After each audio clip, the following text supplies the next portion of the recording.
الليل صامت والكثبان بحر فوقي نجوم تروي لي الشعر يا وحشة الليل.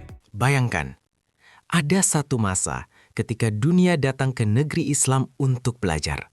Bukan wisata, bukan konferensi motivasi, tapi belajar matematika, kedokteran, astronomi.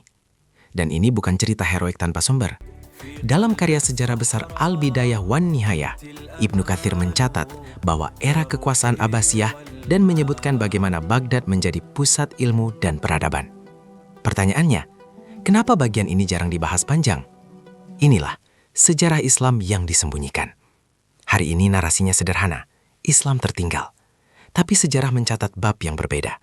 Dalam Muqaddimah, Ibnu Khaldun menulis, sesungguhnya ilmu pengetahuan berkembang di wilayah Islam ketika peradaban mencapai puncaknya, dan ilmu itu menjadi tanda kemajuan suatu umat. Kalimat ini bukan motivasi Instagram, ini analisis peradaban. Artinya jelas, ilmu adalah indikator kejayaan. Dan pada masa itu, umat Islam berada di puncak indikator tersebut. Kita masuk ke abad ke-9, Baghdad, di bawah pemerintahan dinasti Abbasiyah. Dalam catatan sejarah, Khalifah Al-Ma'mun mendirikan Baitur Hikmah.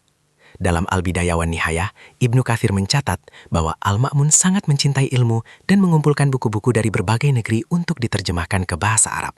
Artinya, negara mendukung ilmu, ilmu didanai, ilmuwan dihormati. Sekarang kita sering debat, ilmu dunia atau ilmu agama. Pada masa itu, keduanya jalan bareng.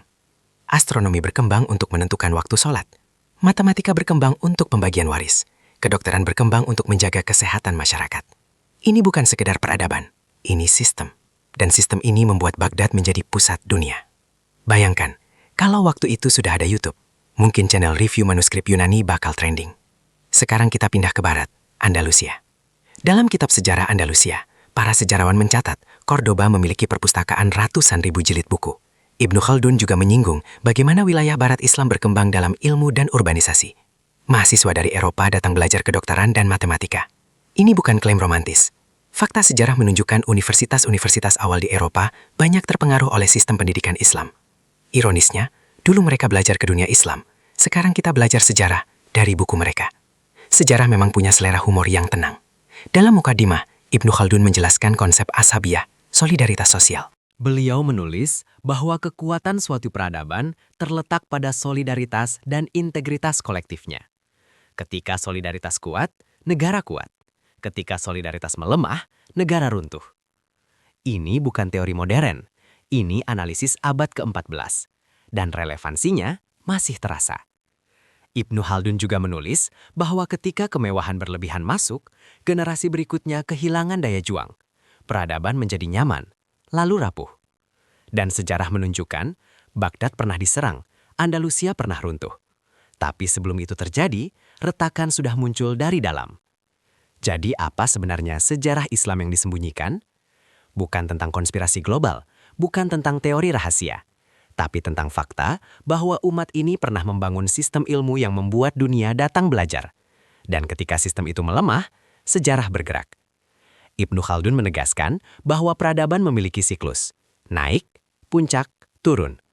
Bukan karena kebetulan, tapi karena sebab.